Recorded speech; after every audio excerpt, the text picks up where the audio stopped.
무엇이 복입니까? 라고 하는 제목으로 함께 하나님의 말씀을 좀 나누도록 하겠습니다.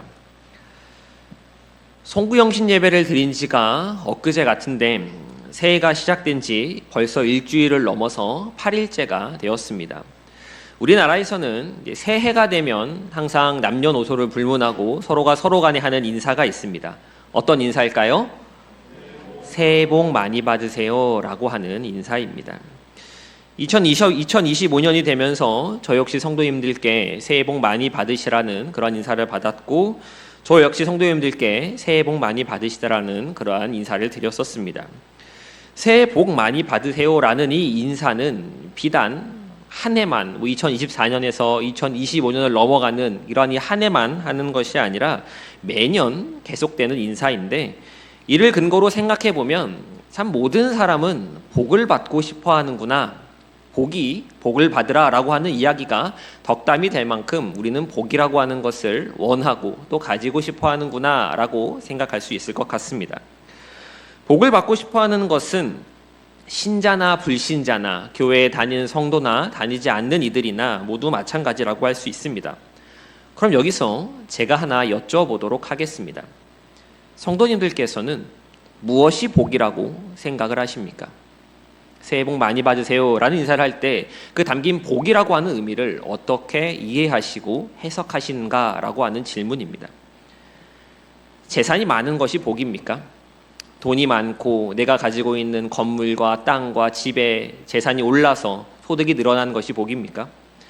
아니면 어느 한 군데 질병 없이, 아픈 곳 없이 건강함을 유지하면 그것을 복이라고 이야기할 수 있습니까? 사업이 잘 되는 것이거나 자녀들이 잘 자라서 좋은 대학 가고 좋은 직장 들어가고 또 좋은 사람 만나서 결혼해서 또 그렇게 아이들을 보면서 살아가는 것, 그것이 바로 복이라고 생각을 하십니까? 다른 사람들의 그런 부러움을 받는 그런 위치에 이르게 되는 것, 승승장구하면서 저 사람 성공했네 라는 말을 듣는 것이 복이라고 생각을 하십니까? 세상의 관점과 기준, 또 세상의 잣대로 보면 제가 앞서 열거해 드렸던 이러한 것들이 복이 될 수 있습니다. 풍요로운 삶을 살아가고 어디 한 군데 아픈 데도 없고 자식들 속썩이는 일 없이 노후가 평안하고 행복하다면 그것을 복이라고 여길 수 있을 것입니다. 이러한 삶을 거부하거나 이러한 삶이 잘못되었다라고 말하는 사람 역시 없을 것입니다.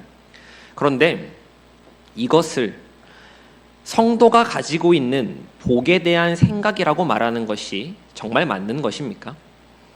성도의 복이, 성도가 생각하고 성도가 받길 원하는 복이 세상에서 성공하는 것, 즉 다른 이들의 부러움에 사는 그러한 위치에 오르며 더 많은 것들을 다른 사람보다 조금 더 많이 쥐는 것, 그것으로 나는 하나님께 복을 받은 사람이다 라고 말하는 것이 정말 타당한 것입니까? 그럼 반대로 그러한 자리에 이르지 못한 사람, 가지지 못한 사람, 어렵고 힘들게 사는 사람들은 하나님께 복을 받지 못한 사람들이라고 이야기할 수 있는 것입니까? 오르지 못하고 가지지 못하며 누리지 못했으니 저 사람은 저주받은 불행한 인생이다 라고 그렇게 말하실 수 있으시겠습니까? 성경은 이렇게 이야기하지 않습니다. 그렇지만 정작 우리도 복 받으세요, 잘 되세요 라는 이야기를 나눌 때, 복을 이야기할 때면 은연중에 이러한 세상의 기준을 먼저 떠올리곤 합니다. 그러나 예수 그리스도를 믿고 그의 발자취를 따라 걷기를 다짐한 성도들은 조금 달라야 하지 않겠습니까? 성도는 세상의 기준과 잣대, 세상의 가치를 따르는 것이 아니라 하나님의 말씀을 따라야 할 줄 믿습니다. 그렇게 성도는 복이라고 하는 이 복에 대해서 세상과는 조금 다른 관점을 가지고 있어야 합니다. 성도인 우리에게, 예배를 드리며 예수 그리스도를 구주로 고백하는 우리들에게 복이다라고 말할 수 있는 것이 무엇이 있을까요? 그것은 오직 한 가지밖에 없습니다. 바로 예수 그리스도입니다. 아멘이십니까? 예수 그리스도만이 오직 우리의 유일한 복이시다라고 그렇게 이야기할 수 있습니다. 예수님만이 우리의 복입니다. 그런데 저는 여기서 한 가지 더 나아가 보고 싶습니다. 예수님이 복이다, 예수님이 복입니다 라고 하는 것에는 우리가 동의를 합니다. 그럼 예수 그리스도가 복이다 라고 하는 것이 내 삶에는 어떠한 영향을 미칩니까? 새해 복 많이 받으세요, 복 받으세요 라고 이야기할 때 예수 그리스도가 복입니다, 예수 그리스도를 받으면 복이에요 라는 것을 이야기했을 때 우리는 그것을 어떻게 실제적으로 이해하고 있는가 라고 하는 것입니다. 예전에 어느 인터넷 사이트에서 이러한 글을 본 적이 있습니다. 교회 나가면 복 받는다, 예수 믿으면 복 받는다 라고 해서 예배에 매주 참석하고 헌금도 꼬박꼬박하고 찬양되니 성가되니 교사니 하는 것도 다 했는데 내 사업이 잘 되는 것도 아니고 내가 가지고 있는 문제가 해결되는 것도 아니더라. 그래서 이게 맞나 싶어서 교회 다니는 사람들에게 물어봤더니 그냥 내 믿음이 적어서 그런 것이다 라는 그러한 말만 하더라. 그래서 나는 이제 교회에 나가지 않는다 라고 하는 그러한 내용의 글이었습니다. 생각보다 우리 주변에는 이러한 사람들이 많이 있습니다. 예수 믿는데 교회 다니는데 좀 잘 돼야지, 좀 번영해야지, 아니 내가 가지고 있는 이런 상황들 가운데 최소한 문제는 생기지 말아야지, 예배도 나오고 헌금도 하고 봉사도 하는데 왜 나에게 이런 일들이 들이닥치나 라고 하는 이야기들을 들어보지 않으셨습니까? 그래서 실망하고 낙심하며 믿음에서 떠난 사람들이 있다는 것을 우리는 모르지 않습니다. 그럼 왜 이런 일들이 생겨나게 되는 것일까요? 예수 그리스도가 복이다 라고 하는 사실을, 교회 다니면 예수를 믿으면 복을 받는다라는 이 사실을 제대로 이해하지 못하였기 때문에 그렇습니다. 그렇기에 예수 그리스도가 복입니다 라고 하는 것을 아는 것과 더불어서 예수님이 어떻게 우리 삶 가운데 복이 되시는가, 우리는 이 복 되신 예수 그리스도를 어떻게 이해하고 어떻게 적용해야 하는가 라고 하는 것에 대해서 분명히 알고 있어야 합니다. 오늘 함께 읽었던 예레미야의 말씀을 좀 살펴보면서 이를 나눠보도록 하겠습니다. 예레미야 선지자는 말합니다. 본문 7절 말씀 우리 함께 읽어보도록 하겠습니다. 시작. 여호와를 의지하며 여호와를 의뢰하는 그 사람은 복을 받을 것이라. 여기서 복이 언급됩니다. 여호와를 의지하고 의뢰하는 사람은 복을 받는다라고 그렇게 이야기를 합니다. 두 번에 걸쳐 반복되고 있는데 이러한 말씀 이후에 8절이 이어지게 됩니다. 우리 8절 말씀도 한번 읽어보도록 하겠습니다. 시작.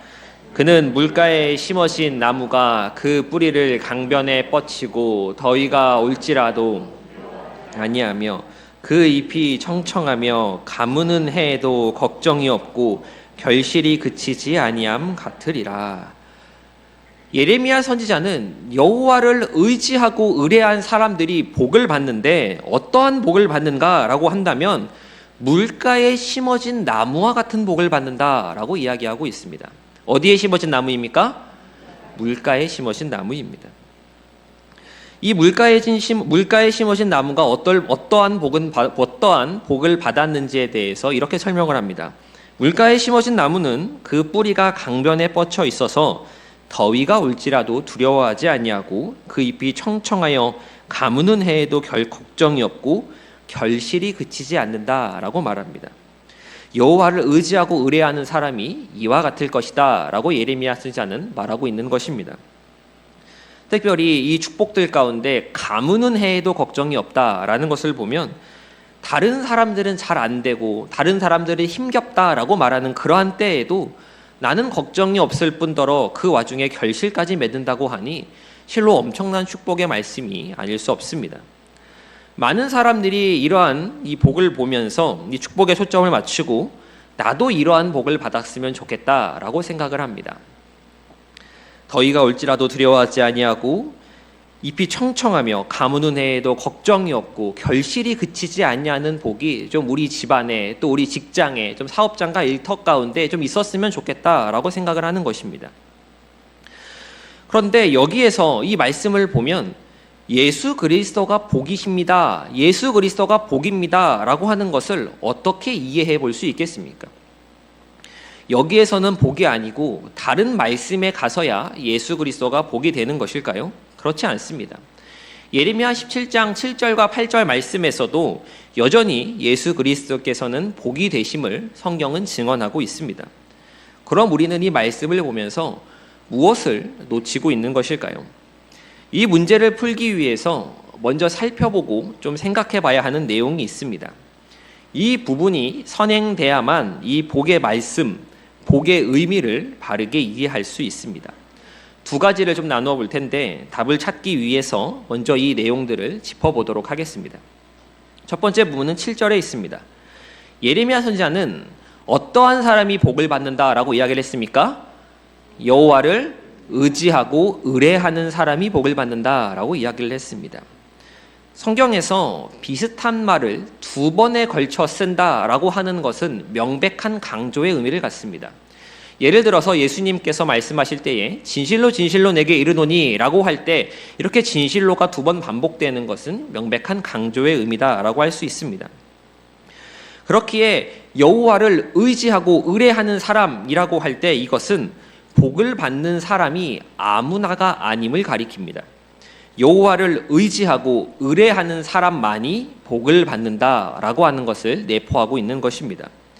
이게 선행되어야 여호와를 의지하고 의뢰하는 사람이 되어야 물가에 심어진 나무와 같은 복을 받을 수 있는 것입니다.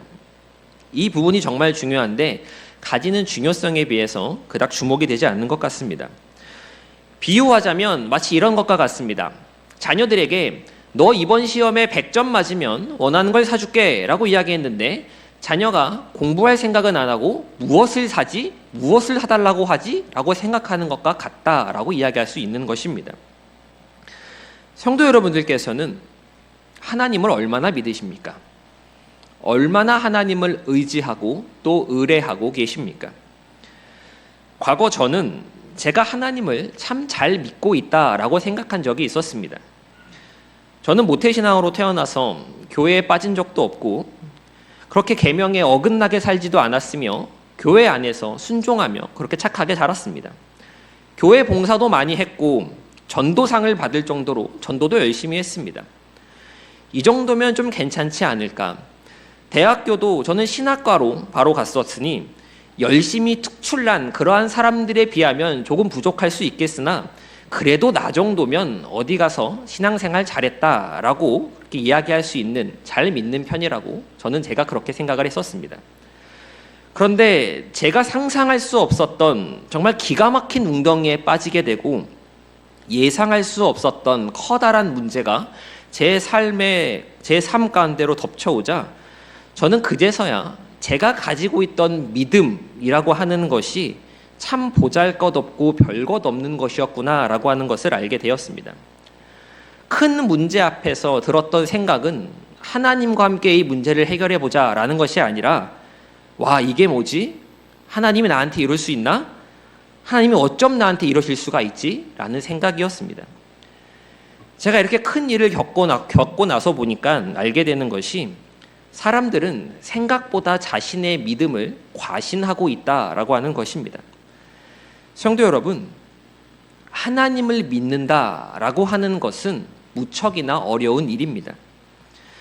그냥 믿으면 되는 거 아닌가? 그냥 믿는다라고 하면 되는 거 아닌가라고 하실 수도 있겠지만 여기서 사람들이 믿는다라고 말하는 것은 대개 내 손이 닿는 범위, 내가 예상하고 있는 범위 내에서 이 믿음을 이야기합니다. 그럼 내 손이 닿지 않는 내 손의 범위 바깥에서 일어나는 일들에 대해서는 어떻게 될까요?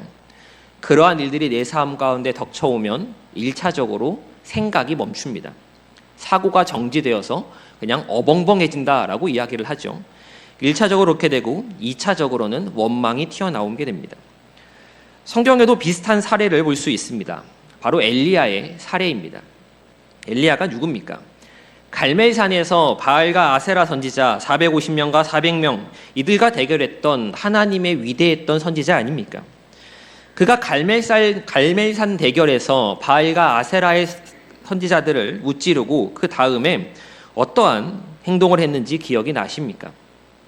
그는 이세벨의 협박에 광야로 도망했고 그곳에서 자신을 죽여달라라고 하나님께 기도하는 모습을 볼 수 있습니다. 갈멜산에서 대단한 승리를 눈으로 보았던 그였는데 왜 그는 광야로 쫓겨가서 그곳에서 자신을 죽여달라라는 기도를 하게 되었습니까? 엘리야는 갈멜산의 승리 이후에 이제는 꽃길이 펼쳐질 것이라고 예상을 했습니다. 이스라엘 땅의 우상 숭배가 끊어지고 다시금 이 백성 가운데 여호와를 찾는, 여호와께 부르짖는 신앙이 회복될 것이라고 생각을 한 것입니다. 그런데 현실은 어떻습니까?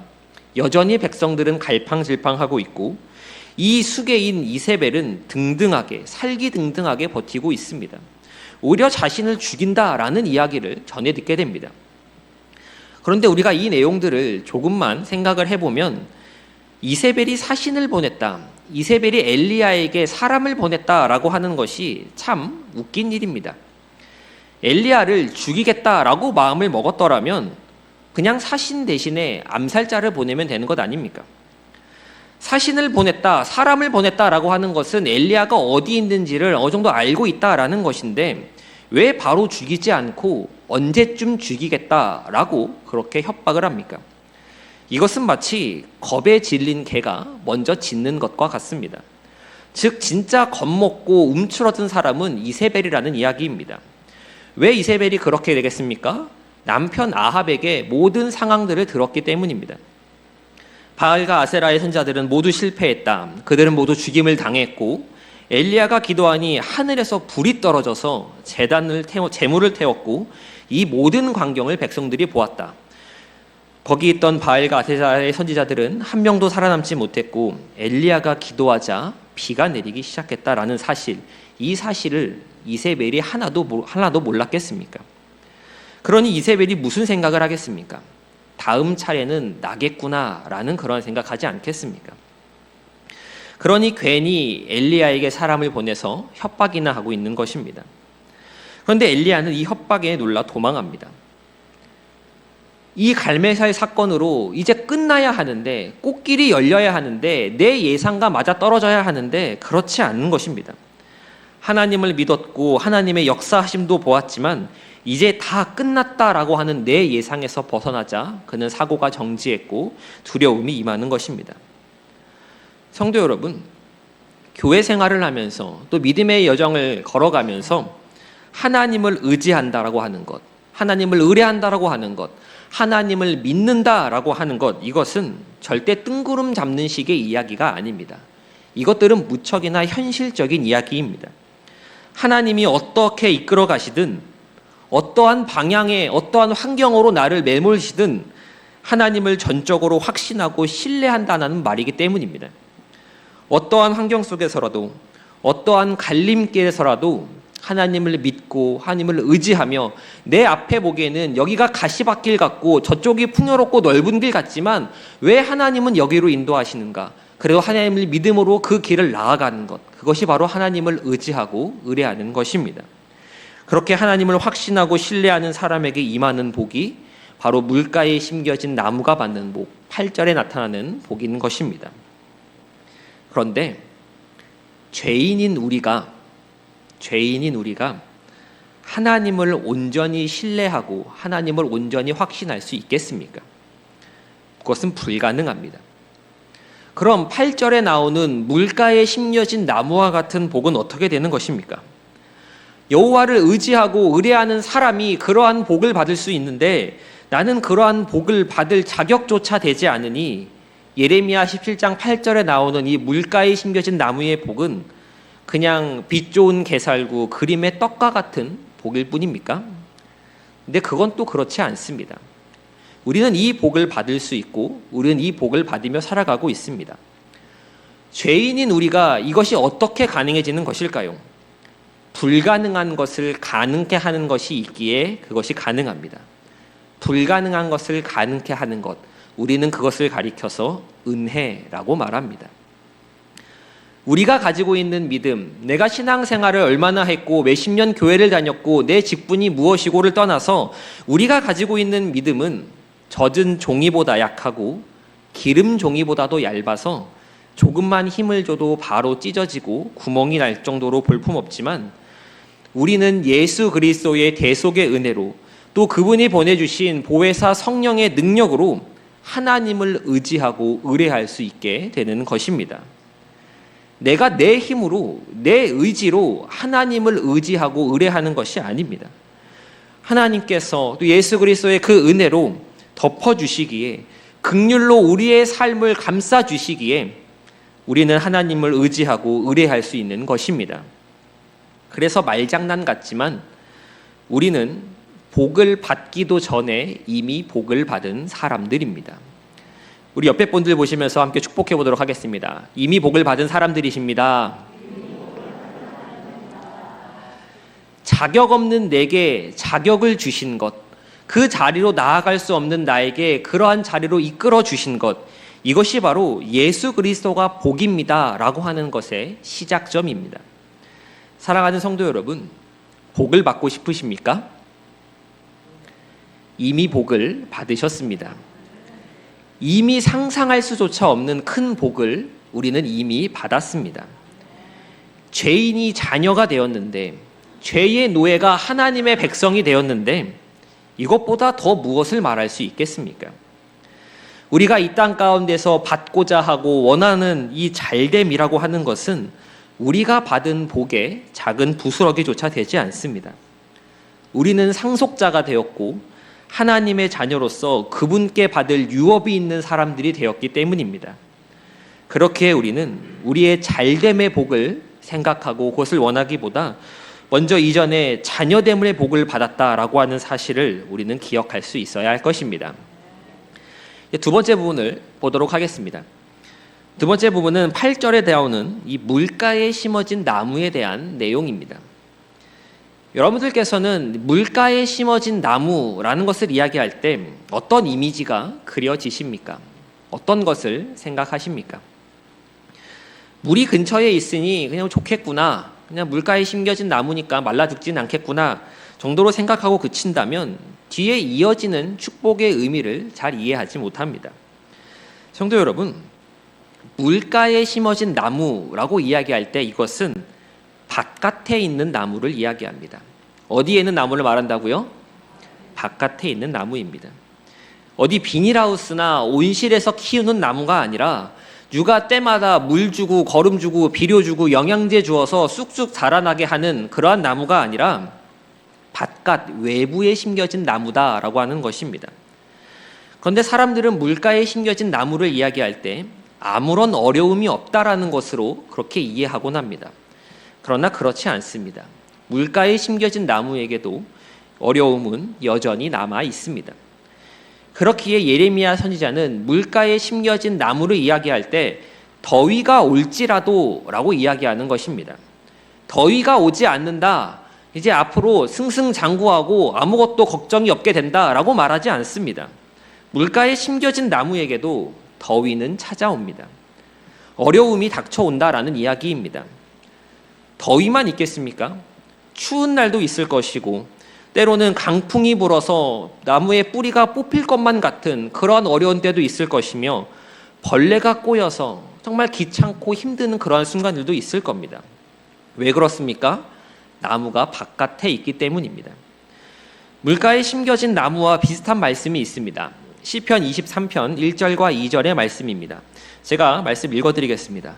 여호와는 나의 목자시니 내가 부족함이 없으리로다. 그가 나를 푸른 풀밭에 누이시며 쉴만한 물가로 인도하시는도다. 우리가 참 좋아하는 말씀이지 않습니까? 그런데 말씀을 잘 보시면 푸른 풀밭, 쉴만한 물가 모두 바깥입니다.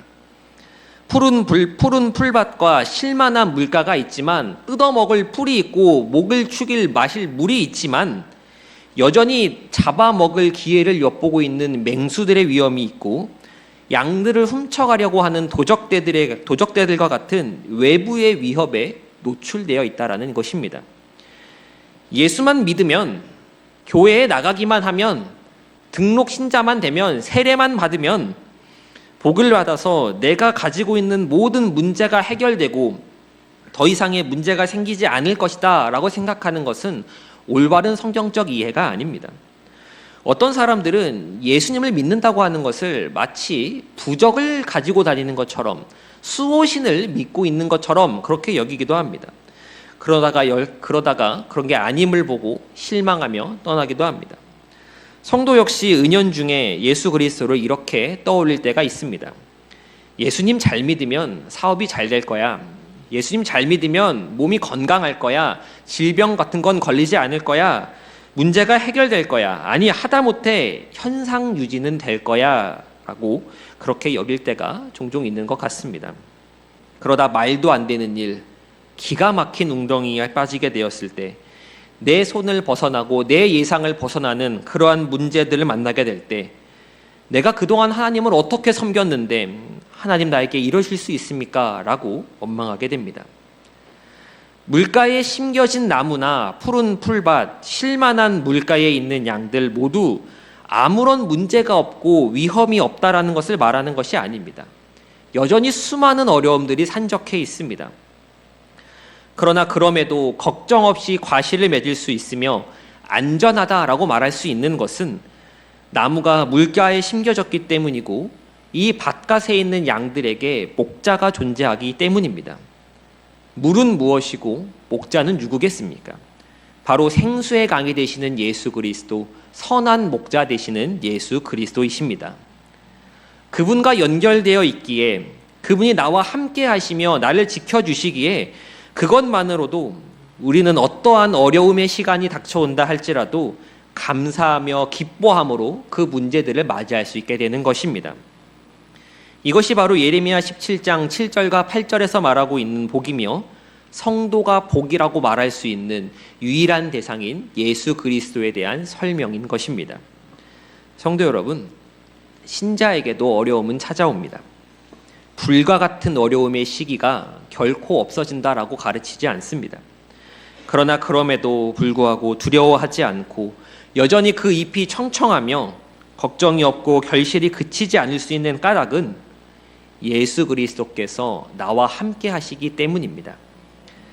세상의 고난과 어려움들이 밀려올 때에, 너무나 외롭고 쓸쓸함이 다가오는 그럴 때에 나 혼자 이겨내고 나 혼자 분투하며 아무도 나를 몰라주고 아무도 나에게 위로해주지 않는다라고 여기는 그럴 때에 생수의 강이요 선한 목자시요 좋은 아버지가 되시는 하나님께서 나의 공급원이 되시고 나의 피난처가 되시고 나의 보호자가 되어주셔서 나의 형편과 나의 마음을 알아주시고 위로하시며 선하고 좋은 걸로 이끌어 주시기에 오늘 하루도 우리는 평안하게 살아갈 수 있는 것입니다. 그래서 예수가 복입니다. 그래서 예수로 충만하다라고 고백할 수 있는 것입니다. 눈에 보이는 풍성함이 아닙니다. 내 삶에 문제가 일어나지 않도록 해주심도 아닙니다. 예수 그리스도가 복이다라고 하는 것은 소망 없는 내 삶에, 캄캄한 암흑밖에 없는 내 삶에 영원한 산 소망이 되어주시고 한 줄기 빛이 되어주셔서 나를 인도해 주시기에, 나를 어떠한 위협과 어떠한 환경 속에서라도 나를 혼자 두지 않으시고 나와 늘 동행하시며 함께 하시기에 예수가 복이 된다라고 하는 것입니다. 이 사실을 순례의 길을 걸어나가는 동안 단단히 붙들어야 할 줄 믿습니다. 말씀을 정리하도록 하겠습니다. 성도는 땅에 발을 딛고 살아가지만 하늘의 삶을 사는 사람들입니다. 세상의 법 안에서 살아가지만 하나님의 뜻을 따라 사는 사람들이고, 이 땅에서 수고하며 살아가지만 하늘에서 거두기를 꿈꾸는 사람들입니다. 정말 그렇게 살아들 가고 계십니까? 나의 복은 예수 그리스도며 나의 자랑은 십자가라고 정말 그렇게 생각하며 살아가고 계십니까?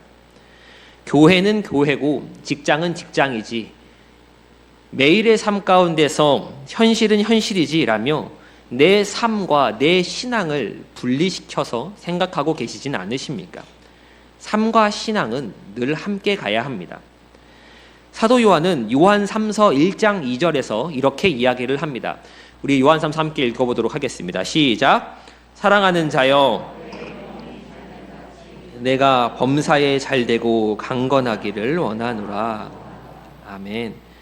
범사에 잘됨같이 영혼이 잘되는 것이 아닙니다. 영혼의 잘됨같이 범사가 잘되는 것입니다. 성도 여러분들께서는 무엇을 복이라고 여기시겠습니까? 내 손에 조금 더 쥐게 되는 것을 복이라고 여기시겠습니까? 아니면 내 삶 가운데서 하나님의 동행하심을, 그리스도의 함께하심을 경험하며 한 걸음 한 걸음 그분과 발맞추어 나아가는 것, 이것을 복이라고 여기시겠습니까? 둘 중에 어떤 것을 선택하시겠습니까? 예수 그리스도만이 오직 우리의 유일한 복이 되시는 줄 믿습니다. 예수님만이 우리의 복이고 우리는 이미 이 복을 받은 사람들입니다.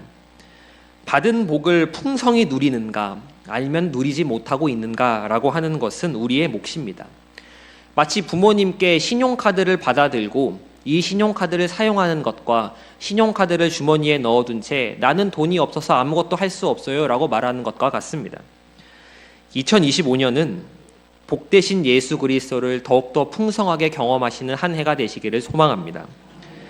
또한 이미 복을 받은 사람답게 또 그렇게 살아가는 삶의 발걸음이 되시기를 소망합니다. 그리하여 죽은 소망이 아니라 살아있는 소망, 산 소망을 가진 사람답게 그렇게 삶으로 살아내며 죄와 싸우고 경건에 힘써서 삶의 한 절이라도 예수 그리스도를 닮아가시는 저와 서울제일교회 모든 성도님 되시기를 간절히 소망합니다.